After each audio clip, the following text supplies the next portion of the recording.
7 మార్చి 2024 గురువారం. ఈరోజు ఉత్తరాషాఢ నక్షత్రం అవుతుంది. తారాబలం అశ్విని మఘ మూల నక్షత్రాలకు యువతార అవుతుంది కాబట్టి బాగాలేదు. భరణి పూర్వ పల్గుని పూర్వాషాఢ నక్షత్రాలకు సంవత్సరం అవుతుంది కాబట్టి బాగుంది. వృత్తిగా ఉత్తర పల్గుని ఉత్తరాషాఢ నక్షత్రాలకు జన్మతార కాబట్టి బాగాలేదు.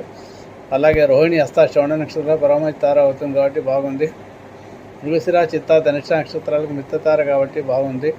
ఆరుద్ర శతభిషం స్వాతి నక్షత్రాలకు నైదంతారగా బాగాలేదు. పునరుసు విశాఖ భద్ర నక్షత్రాలకు సాధనతార కాబట్టి ధన విషయంలో పనులు చేసుకోవచ్చు. పుష్యమి అనురాధ ఉత్తరాభద్ర నక్షత్రాలకు ప్రత్యక్తార అవుతుంది కాబట్టి బాగాలేదు. ఆశ్లేష జ్యేష్ఠ రేవతి నక్షత్ర క్షేమతార కాబట్టి ధన విషయంలోనూ వ్యాపార సంబంధం విషయాల్లోనూ ఏవైనా పనులు చేసుకోవచ్చు. వాహన కొనుగోలు కూడా చేసుకోవచ్చు.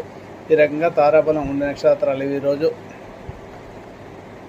ఈరోజు గురువారం కాబట్టి దక్షిణామూర్తి స్తోత్ర పారాయణం అలాగే రావి చెట్టు పరీక్షణలు అధిక శుభ ఫలితాలను ఇస్తాయి.